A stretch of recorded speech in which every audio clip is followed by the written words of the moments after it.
পুরুষেরা শুধু ফরজ নামাজ পড়বে মসজিদে, আর সুন্নত নফল সবগুলো পড়বে কোথায়? কথা বলেন না কেন? ঘরের ভিতরে বিশ্বনবীর সুন্নত, ঘরে নামাজ পড়ছেন। হাসান হোসেনকে বড় বেশি আদর করতেন মুহাম্মদ সাল্লাল্লাহু। হাসান হোসেন দেখলেন নানা নামাজ পড়ছেন, তিনারা মনে করলেন বোধহয় নানা ঘোড়া সেজেছেন। একজন ঘাড়ের উপরে বসে আছেন, আরেকজন পিছন থেকে ঠেলছেন। আল্লাহর হাবিব সেজদায় মাথা উঠাতে যাচ্ছেন, হোসাইন চেপে ধরেছে। জিব্রাইল আমিনকে আল্লাহ পাঠিয়ে দিলেন, যাও আমার নবীকে বলো তিনি যেন মাথা না উঠান, যতক্ষণ হোসাইন ঘাড়ে আছে তিনি যেন সেজদায় পড়ে থাকে। আরো আসতে বলেন সুবহানাল্লাহ। বিশ্বনবী সাল্লাল্লাহু আলাইহি ওয়াসাল্লাম কোথাও থেকে এসে হাসান হোসেনকে ডেকে নিতেন। শিশুর আদর বিশ্বনবীর শ্রেষ্ঠ আদর্শ ছিল। আল্লাহর হাবিব বলতেন, নামাজ পড়লো না, আমার উম্মতের মধ্যে থাকলো না, এরকম কিন্তু কোন বর্ণনা আমার নবীর নাই। সুবহানাল্লাহ বলেন। কিন্তু আল্লাহর হাবিব বলেছেন, মাল্লাম ইয়ারহাম সগীরানা ওয়ালাম ইউক্কির কাবীরানা ফালাইসা মিন্না। কেউ যদি মুরব্বিকে সম্মান না করে, শিশুকে যদি আদর না করে, সে আমার উম্মত হতে।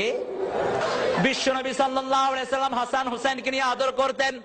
বাহির থেকে একদিন এসে হাসানকে বুকে তুলছেন, হোসাইন নামছে, হোসাইনকে বুকে তুলছেন, হাসান নামছে, আবার হাসান উঠছে তো হোসাইন নামছে। হোসাইন হঠাৎ করে বুকের উপর বসে বলছে, নানা বলেন তো দেখি কে বড় নানা? আল্লাহর হাবিব সাল্লাল্লাহু আলাইহি ওয়াসাল্লাম আল্লাহর সৃষ্টির মধ্যে সবচেয়ে বড় আছেন না নাই? কথা বলেন না কেন?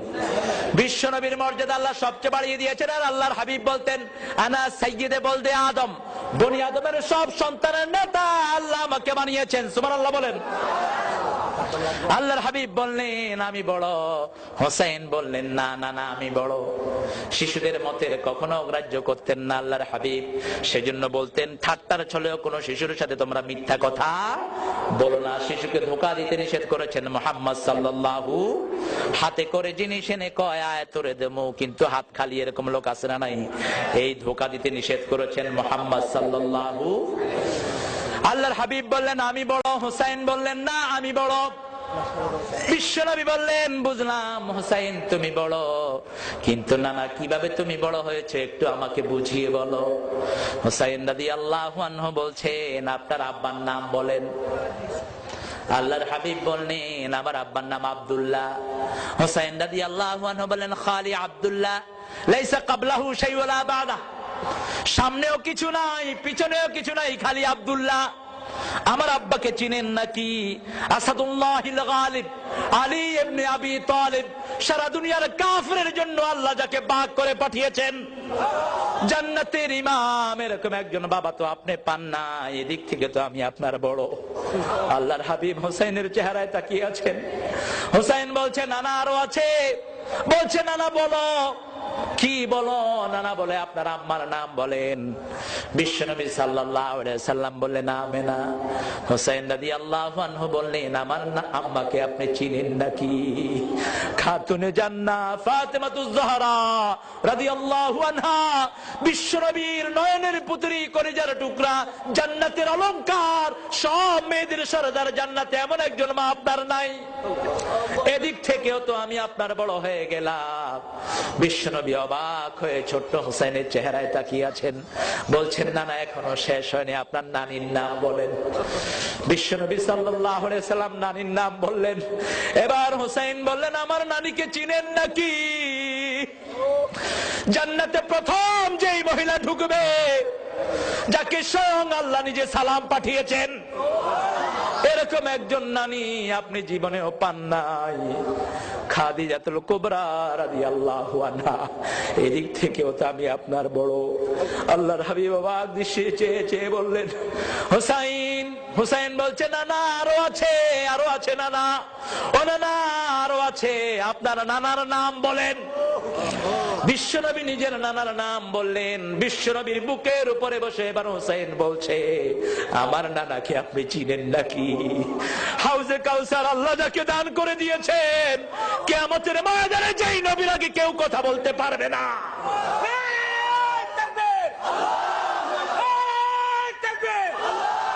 কি পরিয়ে আমাদের সংগঠন বিশ্বনবী সাল্লাল্লাহু আলাইহি সাল্লাম অবাক দৃষ্টিতে চেয়ে থাকলেন। এবার হোসেন বললেন, আমার মানা না, সরদারে আল কাউনাইন, রাহমাতাল লিল আলামিন, শাফিয়াল মুজনাবিন, সাহিবে কাউসার, মুহাম্মদ সাল্লাল্লাহু আলাইহি সাল্লাম, এরকম একজন নানা তো আপনি জীবনেও পান নাই। বুকের সাথে চেপে ধরে বলল, নানা রে, সত্যি আজকে তুমি যেন আমার থেকে বড় হয়ে গেছো।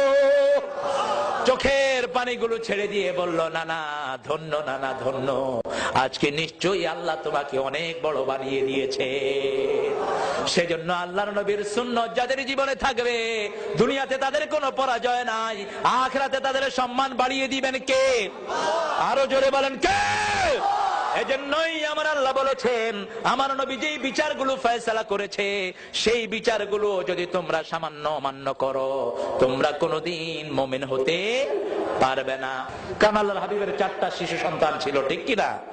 4টা শিশু সন্তান, কি নাম বলেন? না বলেন না, ছেলে বলেন, তাহের, তৈয়ব, কাসেম, ইব্রাহিম। আলহামদুলিল্লাহ বলেন। 4টা ছেলে, 4টা মেয়ে। 4টা মেয়েকে বাঁচিয়ে রেখেছেন আল্লাহ, 4টা ছেলেকে কি করেছেন? নিয়ে গেছেন।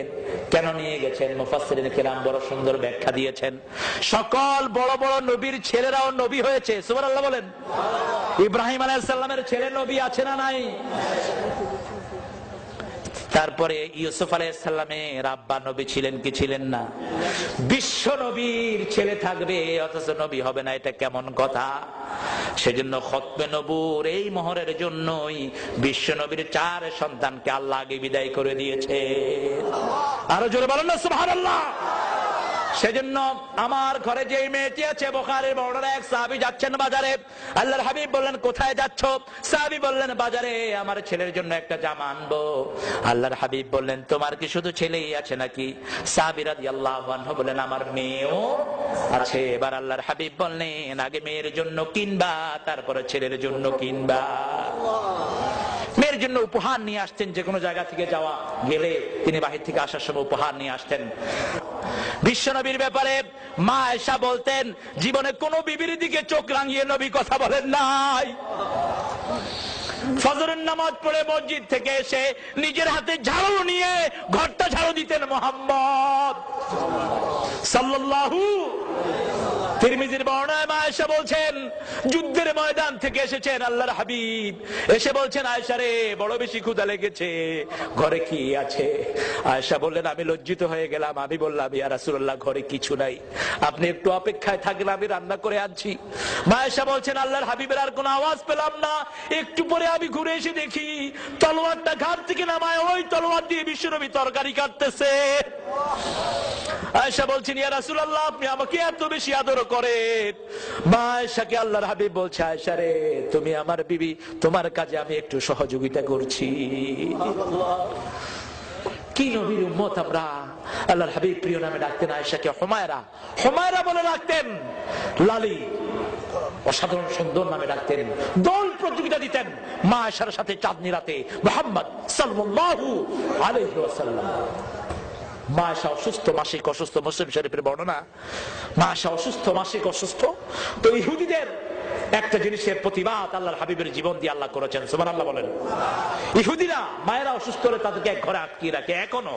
এখনো বিভিন্ন ধর্মে মেয়েদের কোনো অধিকার নাই, ঠিক কিনা বলেন?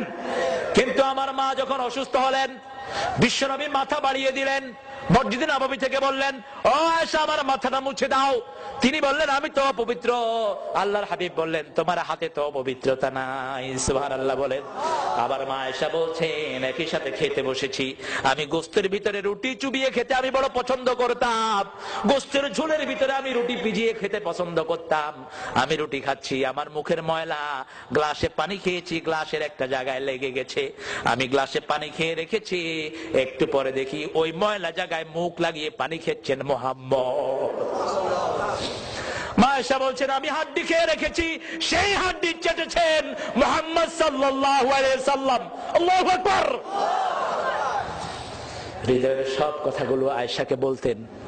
আয়েশার জন্য টান বেশি ছিল, কিন্তু কোনোদিন বেশি এক্সট্রা সময় দেন নাই।